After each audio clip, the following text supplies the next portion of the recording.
What happens when you wake up in a stranger's bed with no memory of the night before and realize the man beside you isn't just any stranger, but Seoul's most dangerous billionaire? The morning sun filters through floor-to-ceiling windows, casting geometric shadows across a bedroom that screams wealth and power. Isabel's eyes flutter open, her vision blurry as consciousness slowly returns. The silk sheets beneath her feel like liquid luxury against her bare skin. Her head pounds with the remnants of last night's decisions she cannot remember. She blinks once. Twice.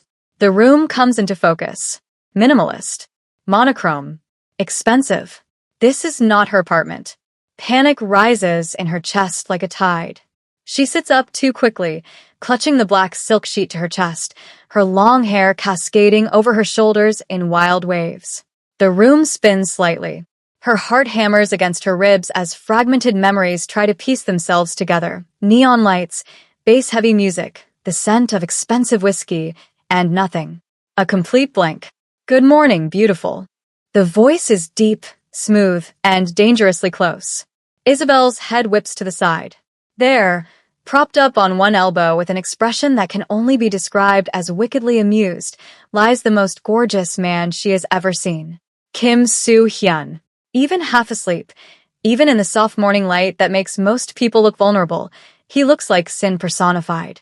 His black hair falls messily across his forehead, several strands obscuring eyes, so dark they appear almost black. Intricate tattoos peek from beneath the sheet pooled at his waist, dragons and Korean script that wind across his sculpted chest and shoulders like secrets written on skin. His jawline could cut glass. His lips curve into a smirk that suggests he knows exactly what she's thinking. Who are you? Isabel manages, her voice hoarse. Where am I? What happened? Soo-hyun's smirk deepens. He shifts closer, the movement languid and predatory. You don't remember? Would I be asking if I did? She snaps back, immediately regretting her tone when his eyebrow arches with interest. Feisty even with a hangover. I like that. He reaches out, his fingers brushing a strand of hair from her face. She jerks back instinctively. Relax, Isabel. Nothing happened. Well, nothing you didn't want to happen.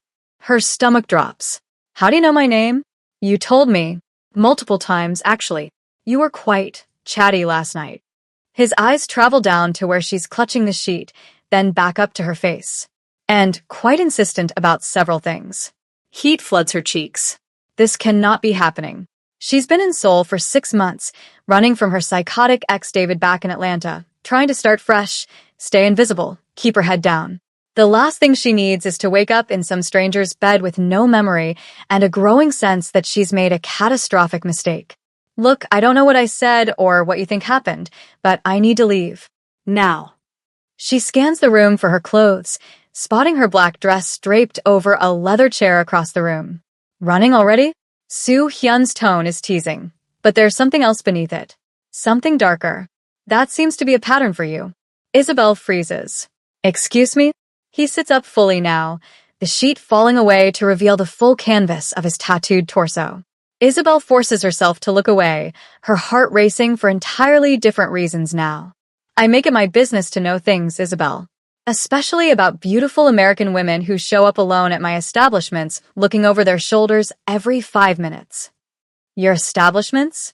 The pieces start clicking together with horrifying clarity. Wait. Last night. That club. Velvet Soul. That's yours. Among other things. He swings his legs out of bed, standing in nothing but black silk pajama pants that hang low on his hips.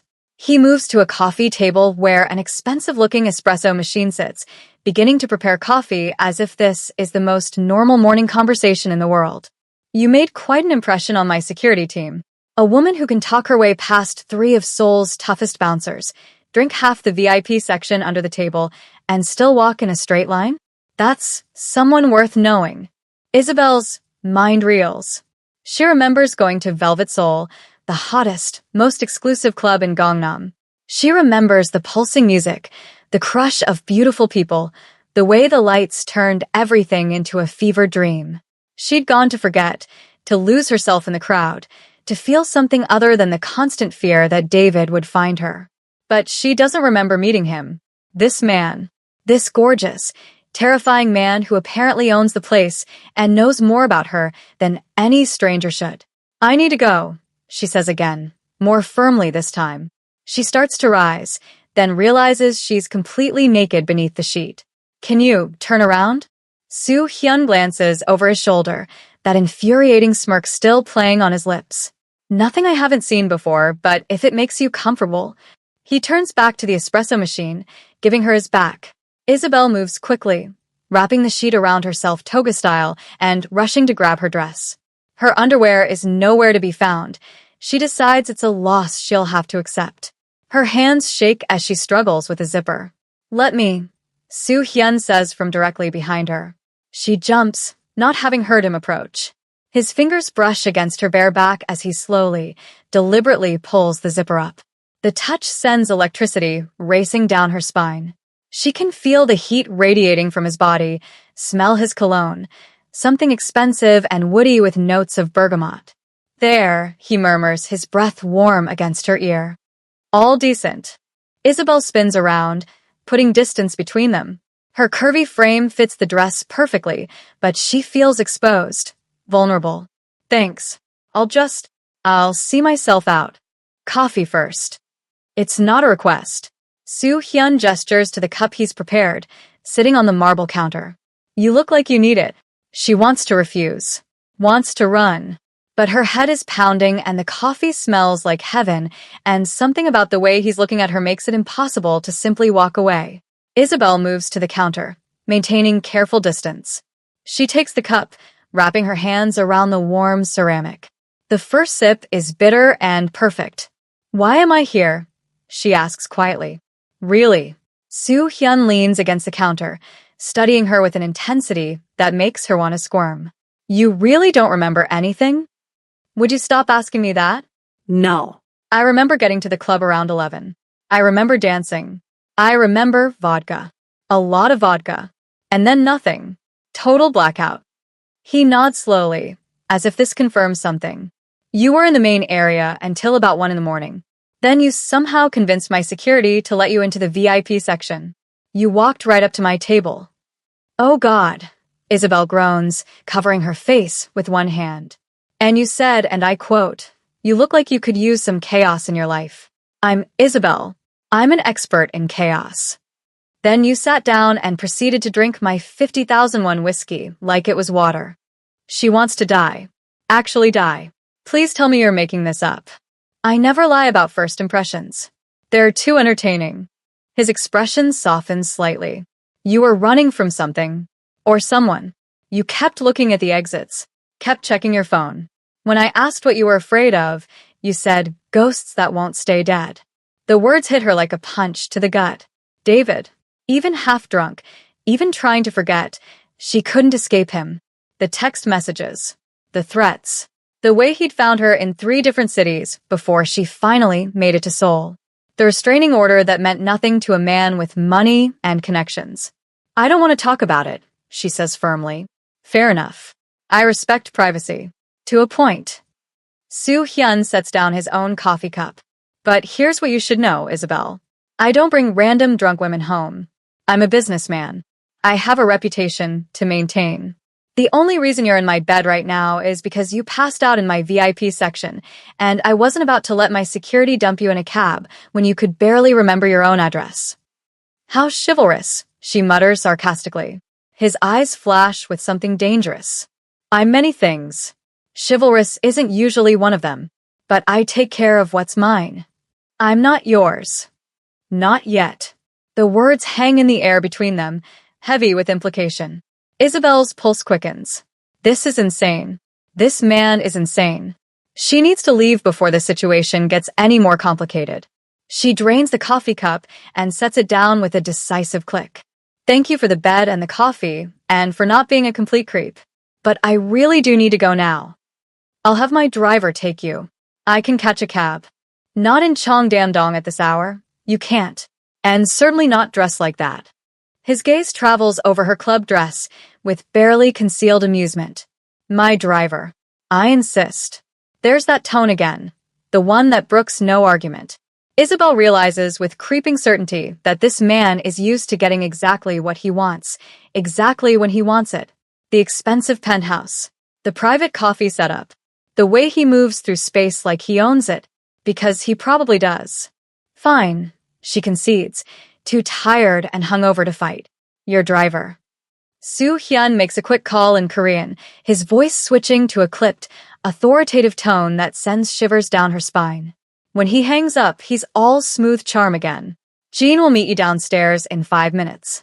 He'll take you wherever you need to go. Thank you. Isabel moves toward the door, desperate to escape the intensity of his presence. Her hand is on the handle when his voice stops her. Isabel. She turns. He's moved closer again, invading her space with that same predatory grace. You're interesting. I don't meet interesting people very often in my line of work. Mostly just parasites and sycophants. His hand reaches out, fingers brushing her jawline with surprising gentleness. I have a feeling we'll see each other again. I don't think that's a good idea, she whispers, even as her body betrays her, leaning into his touch. The best ideas rarely are. He steps back, releasing her from whatever spell he'd been weaving. Go home, Isabel. Get some rest. Try to stay out of trouble. She should leave. Should run, should never look back. Instead, she meets his dark eyes one last time. Something tells me trouble is exactly what you are. His smile is slow and devastating. You have no idea. 5 days later, Isabel has spent the last 5 days trying to forget Kim Soo Hyun exists. It hasn't worked. She throws herself into her work at the small translation agency where she's been employed since arriving in Seoul. She's good at languages. Fluent in English and Spanish, conversational in Korean after 6 months of intensive study. It's honest work, boring work, safe work. Exactly what she needs. But at night, when she's alone in her tiny studio apartment in Hongdae, his face haunts her dreams. Those dark eyes.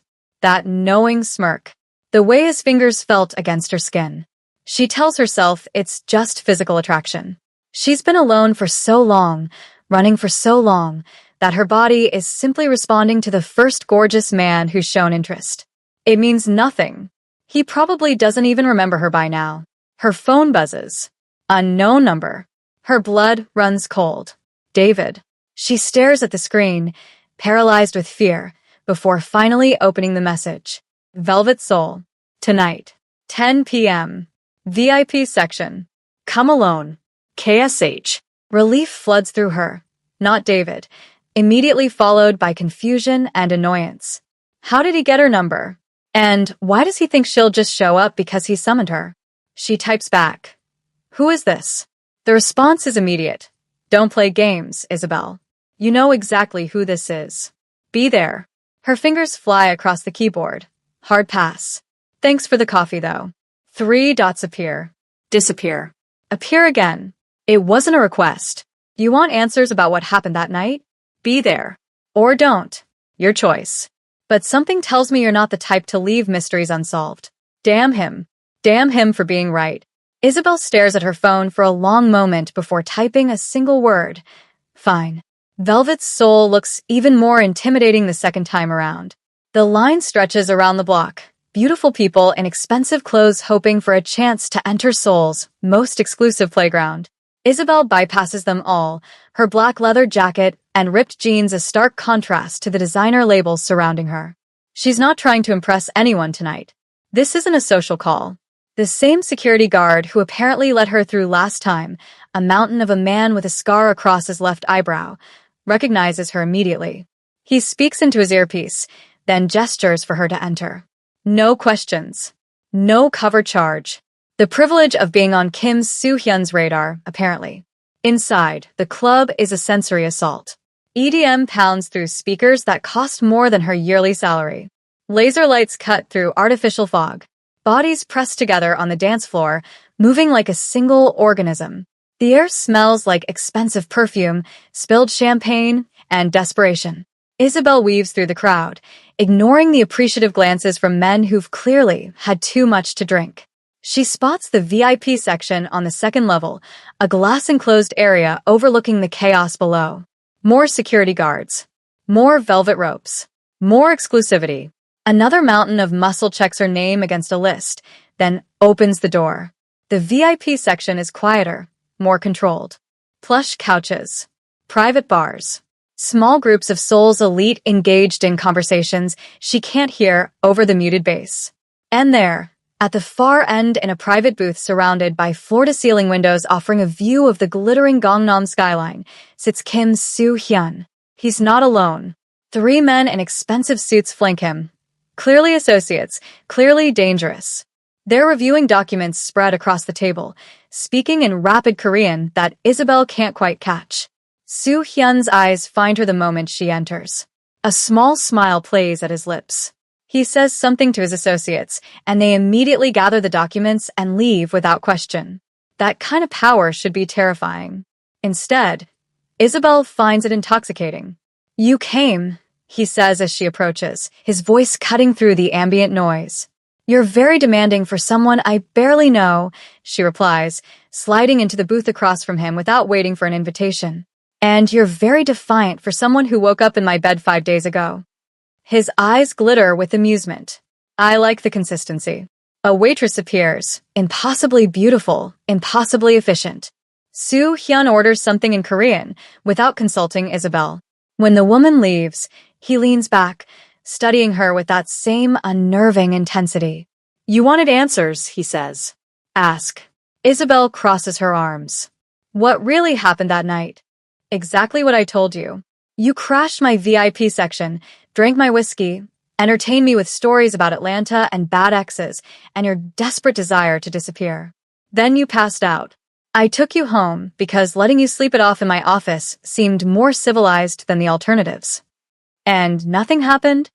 "Define nothing." Her stomach flips. "You know what I mean." Soo-hyun leans forward, elbows on the table, bringing his face closer to hers. "You kissed me. Once. Right before you passed out.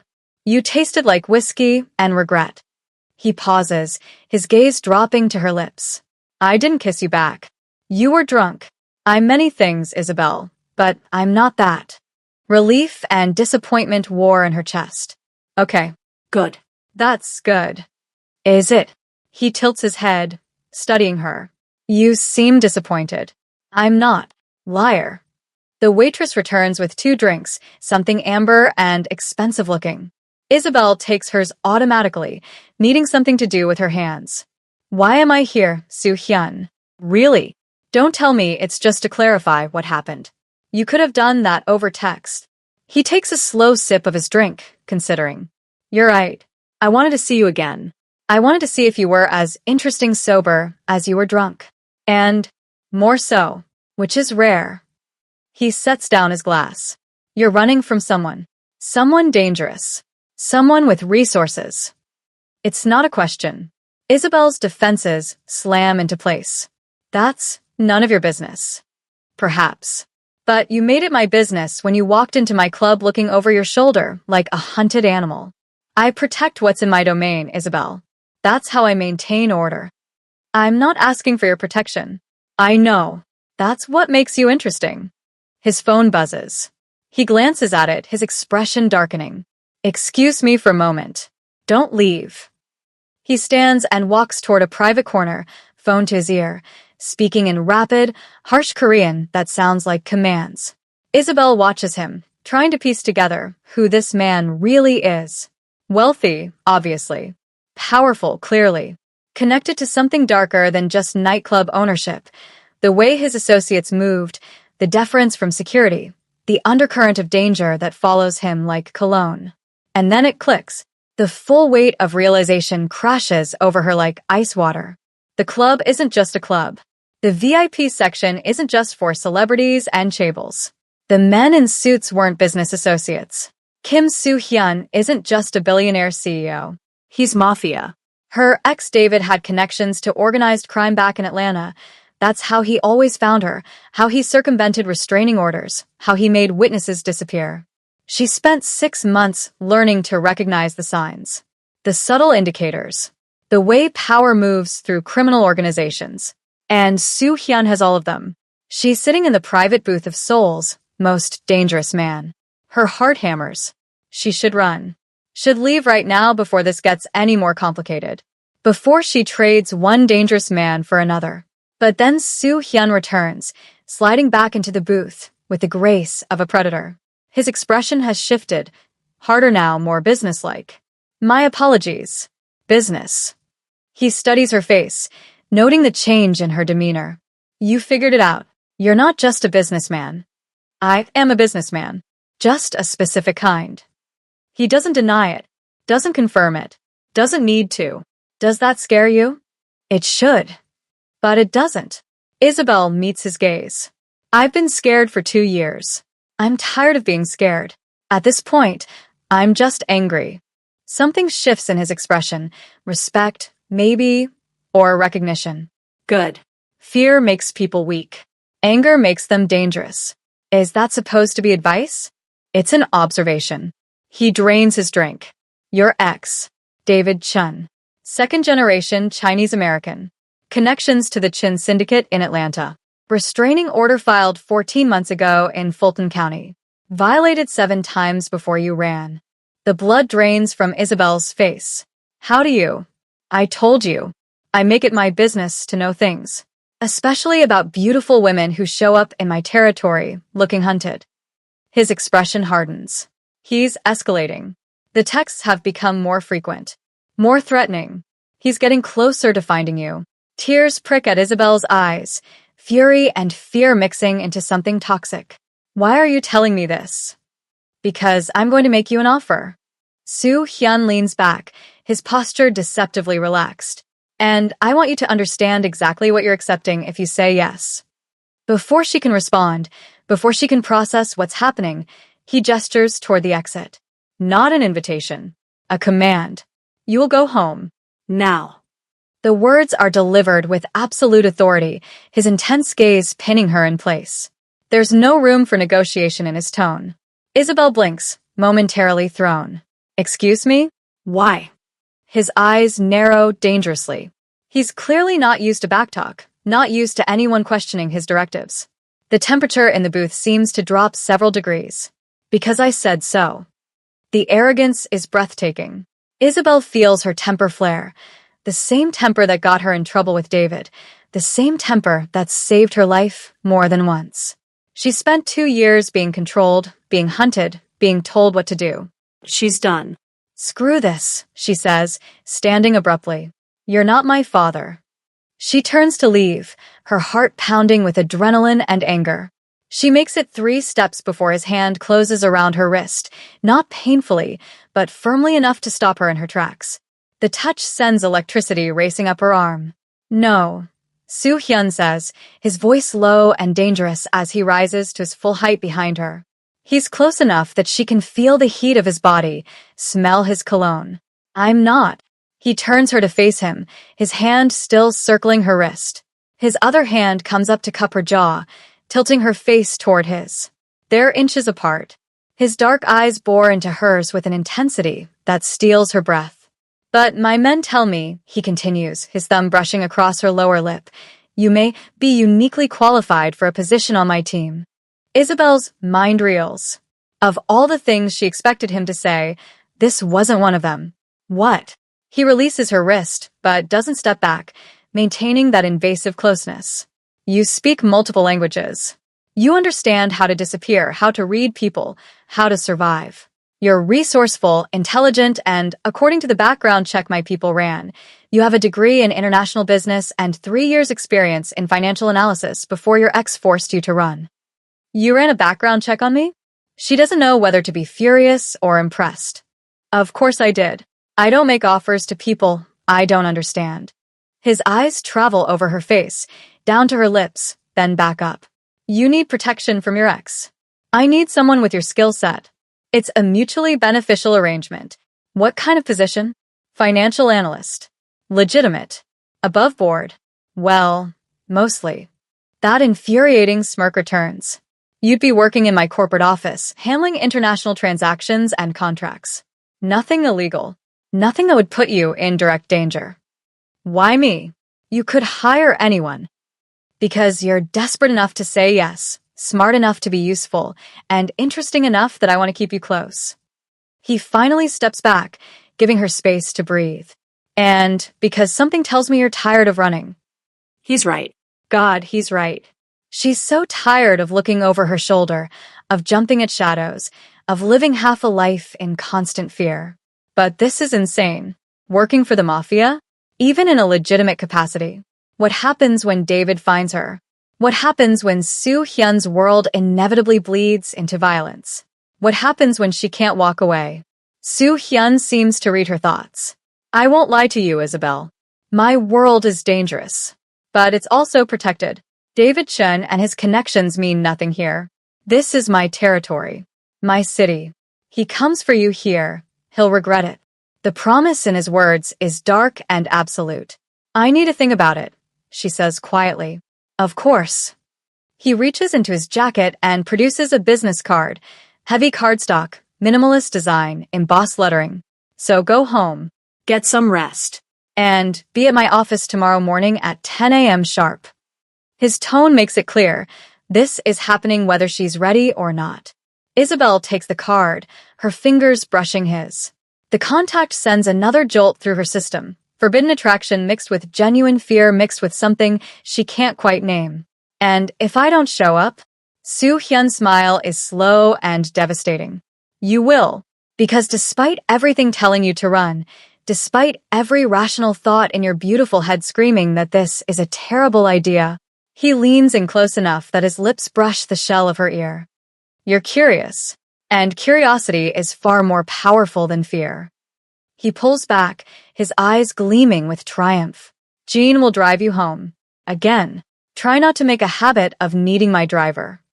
Try not to make a habit of summoning me to your club at night like I'm at your beck and call, she fires back. His laugh is genuine, surprising them both. There she is. The chaos I was hoping for. He gestures toward the exit. Go, Isabel. Before I change my mind about being a gentleman. She doesn't need to be told twice. As she walks toward the exit, she can feel his eyes on her. A physical weight that makes her spine straighten and her hips sway with unconscious defiance. She's playing with fire. She knows it. But for the first time in 2 years, she feels alive. The question is, will the burn be worth it? Can forbidden love survive in a world built on lies, power, and dangerous obsessions? Or will the flames consume everything in their path? Subscribe to find out what happens when Isabel walks into the lion's den tomorrow morning, because part 2 is going to change everything.